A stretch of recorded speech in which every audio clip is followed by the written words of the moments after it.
ایک حکیم اٹھ کے آئے گا یوٹیوب پہ, وہ ایسا پیش کرے گا میں ہی ہوں حکمت جس نے پڑھی ہے, باقی سارے کیا ہیں, اور وہ لہسن کے فضائل بیان کرنا شروع کر دے گا. لہسن کھانے سے یہ ہوتا ہے, اجوائن کھانے سے یہ ہوتا ہے, لونگ کے چند دانے کھا لو, اگر مر گئے تو مجھ سے پوچھنا کیوں مرے. لونگ کے فضائل, کچھ بھی نہیں ہوتا, پراٹھے کھایا کرو صبح صبح بیٹھ کے اور ورزش کر لیا کرو, تھوڑا سا بھاگ دوڑ لیا. جو صحت کے اصول 1400 سال پہلے تھے نا, آج بھی کیا ہے, وہی ہے. جدید تحقیق کوئی ایسی عجیب سی چیز نہیں ہے جو آپ کو پتہ نہیں کیا بنا دے. دیکھو انسان جدید ہے یا قدیم ہے, تو قدیم میں جدید تحقیق کہاں سے چلے گی. ہر یوٹیوبر نے جدید تحقیق کے نام پہ الو بنایا ہوا ہے بیٹھ کے. ابے انسان تو ہزاروں سال پرانا جو آدم کے دور کا تھا وہی آ جائے, تو وہی جو پہلے صحت کے اصول تھے آج بھی کیا ہیں وہی. ہاں اتنا ضرور جدید تحقیق سے فائدہ ہوتا ہے, کچھ خوراکیں ایسی آ گئی ہیں جن میں انسان نے بڑی مصنوعی تبدیلیاں کی ہیں, وہ جدید تحقیق سے پتہ چل جائے گا یہ 2 نمبر ہے. جیسے گندم جو آپ کی آ رہی ہے وہ جدید تحقیق بتاتی ہے یہ وہ والی گندم نہیں ہے جو آپ کے نانا نے کھائی ہے, جس کو کھا کے ہمارے نانا 99 سال تک زندہ رہے تھے. وہ تو یہی کھاتے تھے نا, لیکن وہ زیادہ عرصہ انہوں نے وہ کھائی ہے, آخر میں آ کے یہ کھائی ہے. اگر یہ نہ کھاتے ہو سکتا ہے 199 میں جاتے. تو جدید تحقیق سے تھوڑی بہت جو جدید چیزیں ہیں وہ تو پتہ چل جائیں گی میرے بھائی. باقی صحت کے اصول جو 1400 سال پہلے تھے آج بھی وہی ہیں. اور ہمارے پاس تو اسلام ہے یار, صحابہ کی صحتیں, نبی کی صحتیں, جو ان کی طریقے ہیں. ہاں جدید تحقیق سے علاج کے طریقے بہرحال جدید دریافت ہوئے. میڈیکل سائنس میں جدید تحقیق سے فائدہ اٹھائیں گے کہ بھئی کینسر کا علاج آ گیا. پہلے یہ ریڈیو تھراپی نہیں تھی, کیمو تھراپی نہیں تھی, کینسر کا مریض مر جاتا تھا. اب یہ کہ ریڈیو تھراپی ہے, اور کینسر کے اتنے پیشنٹ بھی نہیں ہوتے تھے کیونکہ قدیم طریقے سے زندگی گزارتے تھے لوگ. لیکن بہرحال علاج میں سائنس نے ترقی کی ہے بہت زیادہ, تو علاج میں تو ٹھیک ہے, لیکن نارمل لائف میں آپ جدید تحقیق کے بجائے قدیم پہ ہی چلو تو میرے خیال ہے زیادہ بہتر ہے آپ کو. ڈاکٹروں کی اپنی صحت دیکھ لو یار, کوئی خاندانی صحت ہے سوائے چند ایک ڈاکٹروں کے؟ زیادہ تر تو وہی, جتنے میں ہم مر رہے ہیں اتنے میں ڈاکٹر بھی مر رہے ہیں. حکیموں کی میں نے دیکھے 99 سال 100 سال. میں مانتا ہوں حکیموں میں زیادہ تر فراڈی ہوتے ہیں آج کل, اچھے بھی ہوتے ہیں لیکن زیادہ تر. لیکن کمبخت ہوگا فراڈی, عمر کمبخت کی 100 سال ہوگی, اپنے اوپر فراڈ نہیں کر رہا ہوگا وہ. میں نے ڈاکٹر 100 سال کے نہیں دیکھے, حکیم دیکھے ہیں. حالانکہ جدید تحقیق کس کے پاس ہے ڈاکٹر. وجہ کیا ہے؟ یہ نہیں کہ حکیموں کی تحقیق زبردست ہوتی ہے, نا نا نا نا نا. حکیم کیا کر رہا ہوتا ہے, وہ پرانے جو صحت کے بنیادی اصول ہیں ان پہ زندگی گزار رہا ہوتا ہے. اس کے پاس بہت زیادہ کوئی جدید تحقیق ہوتی نہیں ہے. وہ رات کو جلدی سو جائے گا, صبح جلدی اٹھ جائے گا, فجر کی نماز پڑھے گا, واکنگ کرے گا یا جاگنگ کرے گا. 4 شادیاں بھی کرتے ہیں زیادہ تر حکیم لوگ, دیکھے ہیں میں نے. اور خوراک تھوڑی کھائے گا, 2 ٹائم کھائے گا. حکیم محمد سعید صاحب پتہ ہے آپ کو, میں ان کے قریبی دوست سے ملا, قریبی دوست سے, ماشاءاللہ وہ بھی 95 سال کے. تو میں نے کہا, اور بڑے صحت مند باتیں کر رہے ہیں. میں نے کہا حضرت 90 یا 95 کے تھے. میں نے کہا اس عمر میں آپ کی ماشاءاللہ ایسی صحت؟ انہوں نے کہا میری حکیم سعید صاحب سے بچپن سے دوستی تھی.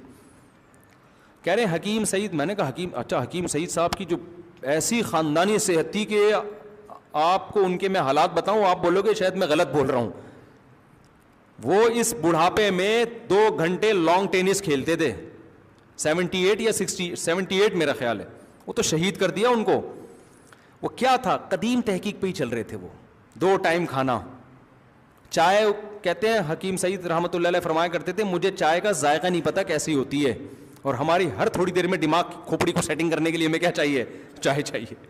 اس میں چینی الگ جا رہی ہے, کیفین الگ جا رہی ہے, اور یہ جو دودھ ہے جو گائے کا نہیں ہے, رپورٹ ہے کہ گائے کا ہے, لیکن جب گہرائی میں گھسو گے تو گوالے کا زیادہ ہے, گائے کا اس میں کم ہے. اور ڈبے کے اور پتہ نہیں کیا کیا کیمیکل. وہ کہتے ہیں مجھے چائے کا ذائقہ نہیں پتا کہ کیسا ہے. حکیم سعید رحمۃ اللہ علیہ کی بات کر رہا ہوں میں. ایسی خاندانی صحت ماشاءاللہ. کیا تھا کہ مغرب سے پہلے رات کا کھانا کھا لیا کرتے تھے. کہتے ہیں زندگی بھر جب سے 24-25 سال میں حکیم بنے نا, اس کے بعد انہوں نے یہ کیا کہ رات مغرب کے بعد کچھ نہیں, بس ہلکا پھلکا صبح ناشتہ, وہ بھی میرا خیال ہے 10-11 بجے کھاتے تھے. 2 ٹائم کا کھانا پوری زندگی, اور رات کو جلدی سونا ہے, صبح جلدی اٹھنا ہے. تو یہ قدیم طریقہ تو یہی ہے نا. سمجھ رہے ہو.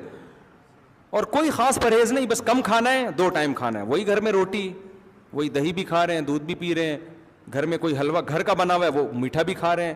کیسی بہترین ماشاءاللہ ان کی صحت تھی ایسا. اور ان کی ایکٹیویٹیز آپ دیکھیں, دن بھر اتنی مصروفیت, 20 شعبوں میں انہوں نے اپنے آپ کو مصروف کر کے رکھا ہوا تھا, اور ہر شعبے کو درجہ کمال تک پہنچایا ہے.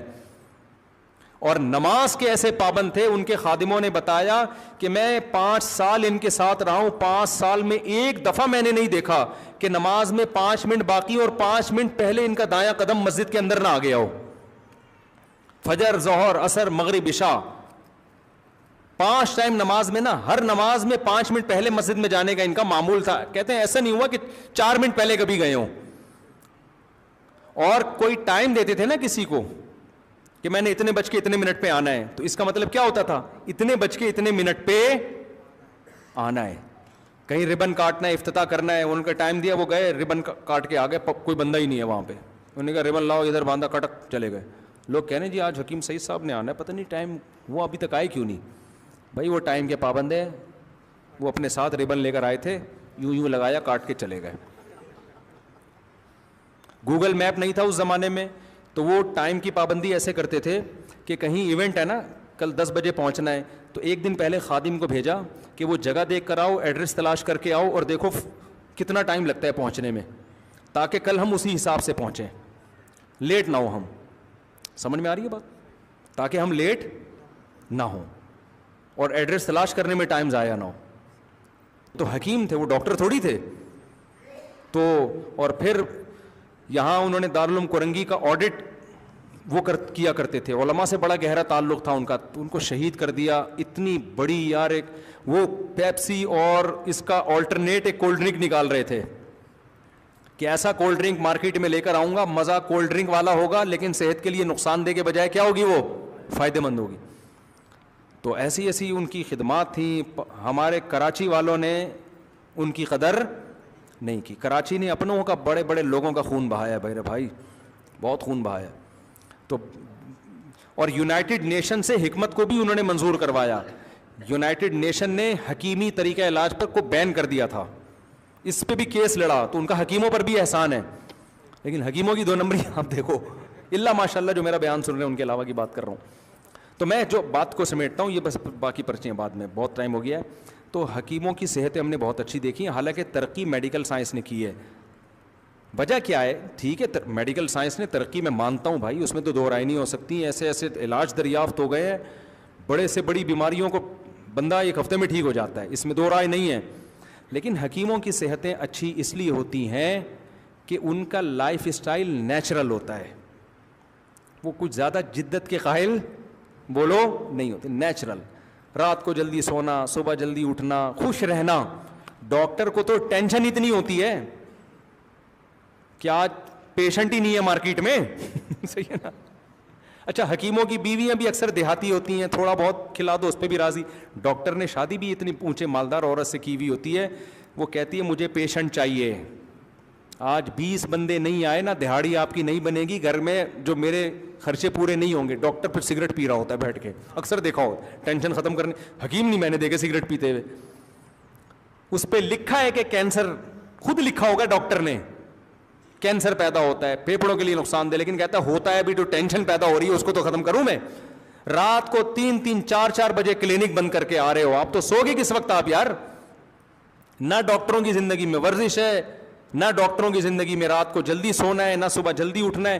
بہت سے تو پیتے بھی ہیں, سب نہیں پیتے بھائی, چند ایک لوگ ہیں پیتے بھی ہیں, پڑھا لکھا ہونے کی علامت ہے, ماڈرن آدمی ہے, پیتا ہے. تو یہ جو ہے نا ان کا ایک تھوڑا سا وہ ہے کہ ہم یہ مولویوں کی طرح دقیانوس نہیں ہے, یہ بھی ہے, یہ بھی چلے گا, سب چلے گا. اللہ ماشاء اللہ, سب زیادہ تر ڈاکٹر ایسے نہیں ہوتے میرے بھائی. تو جب پیے بھی رہے ہو, سگریٹیں بھی چل رہی ہیں, اور اتنی ٹینشن بھی آپ لے رہے ہو. ایک ڈاکٹر بیچارے رات کو کلینک بند کر کے آتے تھے, کتے ان کو گھر چھوڑنے آتے تھے بھاگتے ہوئے, اتنی لیٹ نائٹ آتے تھے وہ. تو اتنی ٹینشنوں میں تو میرے بھائی پھر تو کہاں سے عمریں لمبی ہوں گی. وہی ٹینشن آگے پیشنٹ کو بھی پارسل ہو رہی ہوتی. اور ہماری قوم کی حالت یہ ہو گئی ہے, صحت ایک طرف,